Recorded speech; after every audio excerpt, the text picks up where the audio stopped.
जैसे जैसे रात होने लगती, भाभी हमारे घर के नौकर को अपने पास बुलाती और कहती, मेरे कमरे के दरवाजे का लॉक खराब हो गया है, जरा वह ठीक कर दो, क्योंकि मुझे कमरे को खुला छोड़कर सोने में बहुत डर लगता है। ऐसा लगता है जैसे कोई मेरे इधर उधर घूम रहा हो, मेरे साथ बेड पर लेट रहा हो। रोशन हमारे घर का नौकर था और वह 10 साल से हमारे घर में काम करता आ रहा था। वह हमारे घर में ही रहता था। रोशन भाभी के कमरे का हैंडल लॉक ठीक करने के लिए जाता तो भाभी मुझे तुरंत ही ये कहा करती कि निशु, अब तुम भी अपने कमरे में चली जाओ और सो जाओ। मैं भी अपने कमरे में चली जाती। शुरू में मैं छोटी बच्ची थी, मुझे इन बातों की समझ नहीं आती थी, इसलिए मैं चुपचाप सो जाया करती थी। मेरे भैया हर वक्त भाभी से लड़ते रहते थे।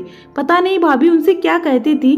वह सारा दिन घर से बाहर रहते और यहाँ तक कि रात को भी घर न आते। धीरे धीरे मैं बड़ी होती गई, अपनी जवानी में कदम रखा तो मुझे धीरे धीरे इन बातों की समझ आने लगी। मेरे घर का नौकर, जिसका नाम रोशन है, वह भी तकरीबन 19 साल की उम्र का हो चुका था।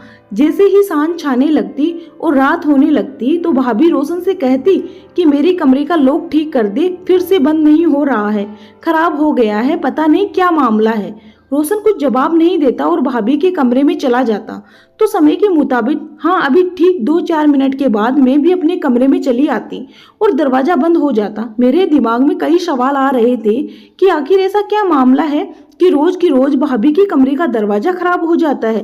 मैंने कई बार अपनी भाभी से कहा कि मैं आपके साथ आपके कमरे में सो जाया करूंगी। आप अकेली होती है तो आपको डर लगता है, इसलिए मैं आपके साथ सो जाया करूंगी। भाभी ने फौरन कहा कि नहीं निशु, तुम अपने कमरे में ही सोया करो, तुमको पढ़ाई भी तो करनी होती है। भाभी का जवाब सुनकर मैं चुप रह गई। मैंने आगे से कुछ नहीं कहा, लेकिन मेरे दिल में अब शक पैदा होने लगा था कि आखिर भाभी मुझे अपने कमरे में क्यों नहीं सोने देती। आखिर ऐसी क्या वजह है? मैं तो उनकी बेटी जैसी हूँ, तो फिर वह मुझे अपने कमरे में क्यों नहीं सोने देती। रोशन अब ज्यादा खुशी खुशी रहने लगा था, लेकिन भाभी का रवैया रोज बदलता जा रहा था। अब तो रोशन भाभी के कमरे में सोने लग गया था। मैं खुद को समझाने लगी थी कि मेरी भाभी मुझे अपने कमरे में सोने नहीं देती, जबकि एक नौकर को अपने कमरे में सोने की इजाजत दे दी। यह बात मेरे दिल पर लगी और मैं अपनी भाभी से नफरत करने लगी। एक रात भाभी के कमरे से जोर जोर से हंसने की आवाजें आ रही थी। मैंने घड़ी में टाइम देखा तो उस वक्त रात के 11:30 बज रहे थे। मैं भाभी के कमरे की तरफ गई, लेकिन दरवाजा अंदर से बंद था। मैंने कान लगाकर सुनने की कोशिश की तो वह हंसने की आवाज भाभी और रोशन की थी। मैं हैरान रह गई कि इतनी रात को भला ये लोग क्या कर रहे हैं। एक रात मैंने प्लान बनाया कि आखिर कोई तो वजह है, भाभी और रोशन के बीच में कुछ तो ऐसा है जो कि किसी को पता नहीं। तो मैं अपने प्लान के मुताबिक एक रात को उनके बेड के नीचे छुप गई। रोशन कमरे के अंदर आया और फिर जो हुआ वह देखकर मैं तो हैरान रह गई। मेरा नाम निशु है। मेरा ताल्लुक एक मिडिल क्लास घर से है। मेरा भाई एक कैफे में काम करता था। उनकी शादी को काफी साल हो गए थे। भाभी घरेलू औरत थी। मुझे आज भी वह दिन याद है जब भाभी के दहेज में अपने साथ रोशन को हमारे घर में लेकर आई थी और भैया से कहा था कि यह हमारे घर का नौकर है। रोशन उस वक्त 12 साल का था, लेकिन उसकी आंखें बहुत अच्छी थी। उसकी नीली आंखें जो देखने में बहुत सुंदर लगती थी, उसकी निगाहें नशीली थी। मेरी उम्र उस वक्त 6 साल की थी। उसने आते ही सारा काम जानना चाहा कि मुझे क्या क्या करना है। भाभी ने उसे ज्यादा काम नहीं दिया, बस यूं कहा कि जो काम मैं करूं उसमें तुम मेरा हाथ बटा देना। वह भाभी के साथ खाना भी बनाता था और घर में की रखवाली भी करने लगा था। उसके जिम्मे ही थी। काफी साल यूं ही गुजर गए, लेकिन फिर मुझे घर में कुछ अजीब बदलाव महसूस होने लगा। अपने घर में कभी पहले मुझे ऐसे बदलाव महसूस ना हुआ करते थे कि उस वक्त मैं बच्ची थी। मुझे रिश्तों की समझ ना थी। भाभी न जाने क्यों भैया से हमेशा लड़ती रहती थी। वह भैया पर ज्यादा गुस्सा होने लगती थी और भैया भाभी से ज्यादातर नाराज ही रहते थे। मैं रोशन को काम करते वक्त तंग करती थी। वह मुझे डांट कर भगा देता था कि मुझे काम के वक्त परेशान ना करो। मैं उससे कहती कि मुझे भी उसके साथ काम करना है, तो उसका काम करने लगती तो वह अचानक आ जाता और तुमने सारा काम फैला दिया है, अब मुझे ज्यादा वक्त लगेगा, भागो यहाँ से। ऐसा कहकर मुझे बचपन में भगा दिया करता था, क्योंकि मुझे बचपन में काम करने का बहुत ज्यादा शौक था। मेरा बचपन मुझे अलविदा कहता हुआ कब निकल गया मुझे पता ही नहीं चला और मैं बड़ी हो गई। मेरे भैया मेरी तरफ से फिक्रमंद हो चुके थे और अब भैया ड्यूटी के बाद भी घर नहीं आते। सारी सारी रात वह घर से बाहर रहते थे। मैं, भाभी और रोशन घर में तीनों ही रहा करते थे और भैया और भाभी को रोशन पर पूरा विश्वास था। इसी दौरान मैं रोशन को तंग करना ना भूलती थी। उसे गुस्सा दिलाकर खूब हंसती थी। वह गुस्से के बावजूद मुझे कुछ न कहता क्योंकि मैं उसके मालिक की ननद थी। मुझे कुछ कहना मतलब उसकी नौकरी से हाथ धोना था। फिर रोशन ने अजीब हरकतें शुरू कर दी। भैया और भाभी की गैर मौजूदगी में वह अपने कुछ दोस्तों को हमारे घर में ले आता और उन्हें गेस्ट रूम में बिठाता और वहां से बहुत आवाजें आती थी। मुझे उनकी आवाज से परेशानी होती थी क्योंकि मेरे कमरे के बगल में ही वह गेस्ट रूम था। मैंने भैया से शिकायत की तो भैया ने रोशन को डांटा। जब रोशन को डांट पड़ी तो मेरी खुशी देखने वाली थी। मैं भाई के पीछे छुपकर रोशन को उस हालत में देख रही थी और हंस रही थी जिसका सर झुका हुआ था। फिर भैया के जाने के बाद रोशन ने मुझे गुस्से से घूरा और मन में कुछ बड़बड़ाने लगा, जैसे यह कह रहा हो तुम्हें मैं देख लूंगा। फिर मेरी उम्र 16 साल हुई और मेरी सोच बदलने लगी। मेरा स्वभाव बहुत अलग हो चुका था।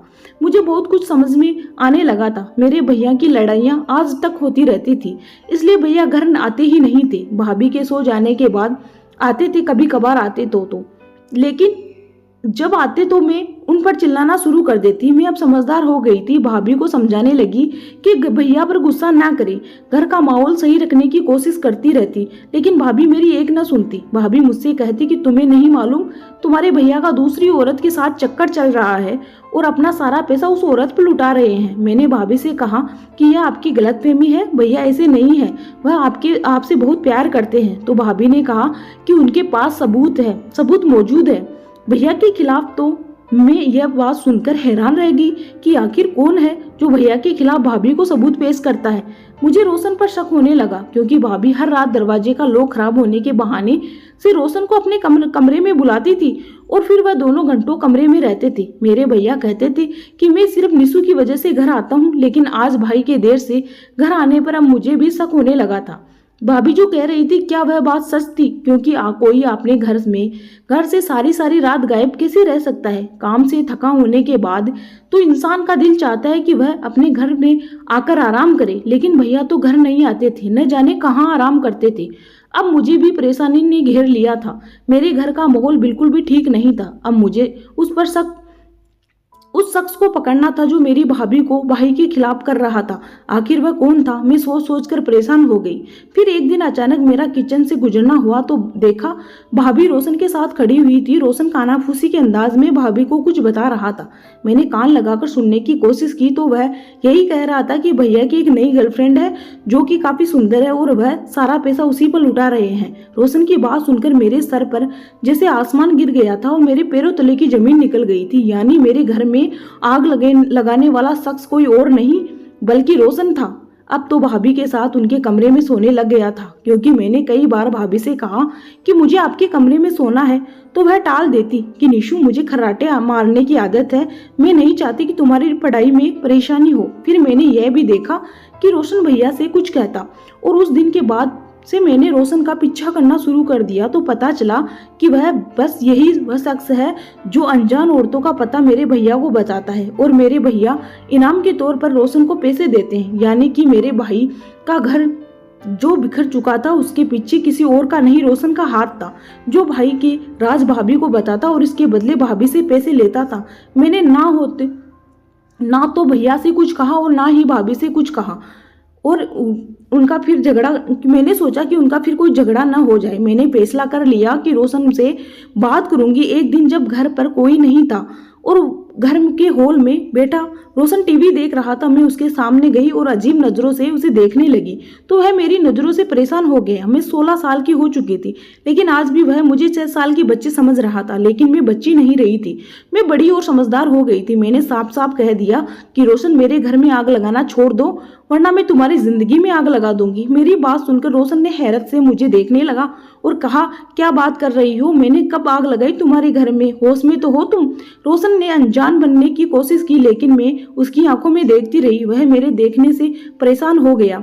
उसे अपनी चोरी पकड़ने का एहसास हो गया था। सब समझ गई हूँ कि मेरे घर में तुम क्या करते हो, फिरते रहते हो, मेरे भैया भाभी को एक दूसरे से दूर कर रहे हो, मेरी भाभी को भैया के खिलाफ भड़का रहे हो और मेरे भैया को गलत रास्ते पर लाने लगाने में तुम्हारा ही हाथ है, मैं सब समझ गई हूँ।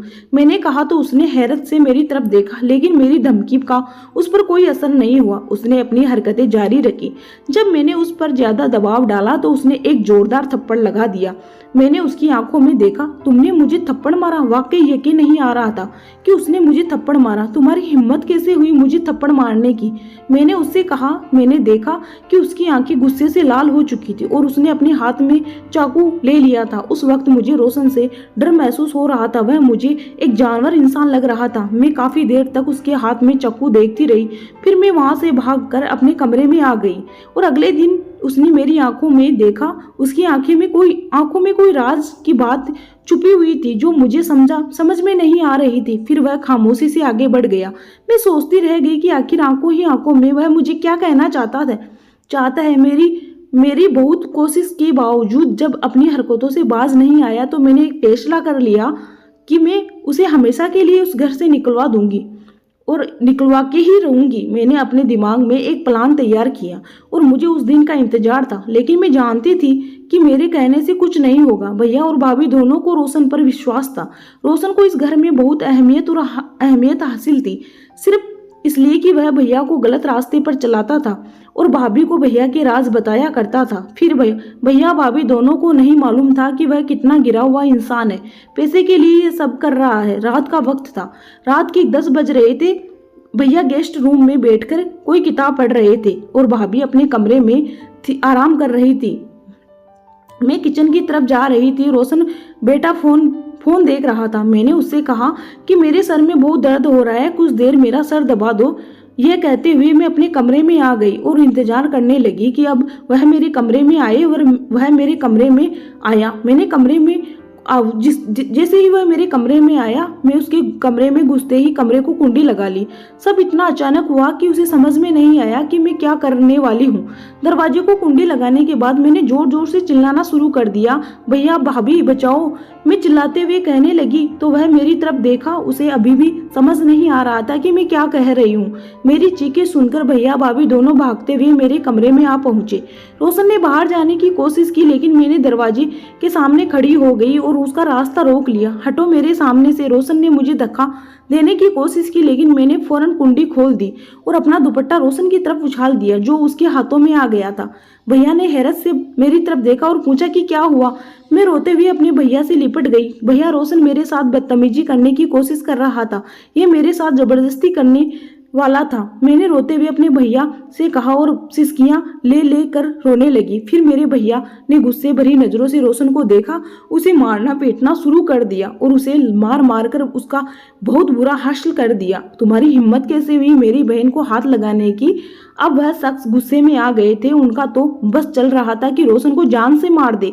वह चिल्लाता रहा कि मैंने कुछ नहीं किया और मैं उसे देखती रही। अंकल, मैं बेकसूर हूँ, मुझे छोड़ दो, मैंने कुछ नहीं किया। उसने खुद मुझे अपने कमरे में बुलाया था। रोशन ने कहा। भैया का गुस्सा और बढ़ गया। मेरी बहन बुलाएगी तुझे अपने कमरे में? भैया ने उससे और जोर से मारना शुरू कर दिया इस बात पर, क्योंकि वह जानते थे कि मैं ऐसी हरकत नहीं कर सकती। अंकल, मैं सच कह रहा हूँ, मैंने उसे हाथ तक नहीं लगाया। उसने खुद मुझे कहा कि मेरे कमरे में आकर मेरे सर की मालिश कर दो। रोशन ने फिर बोलने की कोशिश की तो मेरे भैया पर खून सवार हो गया था। मेरी भाभी भी हैरत से दुख भरी नजरों से रोशन की तरफ देख रही थी। उन्होंने मुझे अपनी बाहों में भर लिया और मैं अब भाभी से लगकर बहुत रोने लगी थी। भैया ने उस वक्त ही घर से रोशन को बाहर निकाल दिया और कहा कि तुम मेरी पत्नी के साथ दहेज में आए हुए हो, वरना मैं तुम्हें अभी पुलिस के हवाले कर देता और तुम्हें पता चलता। उसको देख धक्के मारकर घर से बाहर निकाल दिया गया। मैं अब तक आस्तीन के सांप को दूध पिलाकर बड़ा करता रहा और तुमने मुझे ही डस लिया। मैं खुश हो गई। रोशन इस घर से जा चुका था, उसका पत्ता कट चुका था और 1 साल बड़े सुकून से गुजर गया। लेकिन भाभी रोशन के जाने के बाद खामोश रहती और न किसी से ज्यादा बात करती और ना ही पहले की तरह उनका रवैया रहा। एक शाम जब भैया भाभी घर पर नहीं थे, मैं अकेली थी, तो डोरबेल बजी। दरवाजा खोलने गई तो मुझे महसूस हुआ कि वहां पर कोई मौजूद है। मैंने दरवाजे की साइड वाली खिड़की से झांक कर देखा तो वह कोई और नहीं, रोशन था। पता नहीं ये आज इतने दिनों के बाद क्यों आया है। मैं समझ गई वह मुझे मारने के लिए यहाँ पर आया है। वह मुझसे शायद बदला लेना चाहता है। मैं एकदम कमरे में भागी तो मेरे पीछे आया। मुझे लगा वह मुझे जान से मारना चाहता है, लेकिन जब उसने मेरा दुपट्टा खींचकर उछाला तो उस वक्त मुझे समझ में आ गया कि वह मुझे मारने नहीं बल्कि मेरी जिंदगी बर्बाद करने आया है। आज मेरी बर्बादी का दिन था। आज मैं समझ गई कि रोशन मेरी इज्जत को तार तार कर देगा, लेकिन रोशन ने ऐसा कुछ नहीं किया, बल्कि मेरे पैरों में बैठ गया और मुझे सॉरी बोलने लग गया। मेरी बहन मुझे माफ कर दो, मेरा कोई गलत इरादा नहीं था, मैं तुम्हें कोई नुकसान नहीं पहुंचा सकता। तुम तो मेरी बहन, रिश्ते में मेरी बहन लगती हो और मैं तुम्हारी तरफ गलत नजर भी नहीं उठा सकता। मैं रोशन की बात सुनकर हैरान रह गई कि वह मुझे अपनी बहन क्यों कह रहा है, मेरा और उसके साथ कैसा खून का रिश्ता है। मेरी आवाज ये सुनकर मेरे गले से बाहर नहीं आ रही थी। मैंने रोशन से पूछा कि रोशन, तुम मुझे अपनी बहन क्यों कह रहे हो? तो वह कहने लगा कि हाँ, मैं यह सब सच कह रहा हूँ, तुम मेरी बहन जैसी हो, तुम्हारी भाभी मेरी बुआ है। वसीम रोशन रो रो कर सब बता रहा था। रोशन मुझको बताने लगा कि मेरे पापा की शादी हुई थी, लेकिन शादी के 1 साल बाद मेरे पापा की मौत हो गई। मेरी माँ उस वक्त पेट से थी। 9 महीने के बाद उनके वहाँ एक बच्चा पैदा हुआ और वह मैं था। लेकिन मेरे जन्म के बाद मेरी माँ मुझे छोड़कर घर से चली गई और दूसरी शादी कर ली। जिस इंसान के साथ मेरी माँ दूसरी शादी की वह कोई अमीर आदमी था। फिर मेरी बुआ ने ही मुझे पाल पोस कर बड़ा किया और जब शादी हुई तो यह कहकर अपने साथ ले आई कि यह दहेज में मेरे साथ नौकर भी आया है, क्योंकि बुआ मुझे अपने से दूर नहीं रखना चाहती थी। जब मेरी भाभी घर आई तो मेरे हालात देखकर उनकी जान ही निकल गई। उस वक्त भैया भी आए और मैंने उन्हें बताया कि रोशन बेकसूर है, उसने कुछ नहीं किया। मैं भाभी से पूछने लगी कि आपने मुझे क्यों नहीं बताया। मेरी भाभी रोने लगी और कहने लगी, हाँ, रोशन मेरा भतीजा है, मेरे भाई की निशानी है। मैंने रोशन को सबसे छुपा कर रखा, क्योंकि मैं अगर शादी से पहले तुम्हारे भैया को बता देती कि मेरे साथ एक बच्चा है तो वह कभी मुझसे शादी ना करते, क्योंकि किसी दूसरे के लिए एक लड़के को अपने घर में रखना आसान बात नहीं है, और जहाँ पर उसकी छोटी बहन भी रहती हो। मेरे भैया इस झूठ को सहन नहीं कर सके।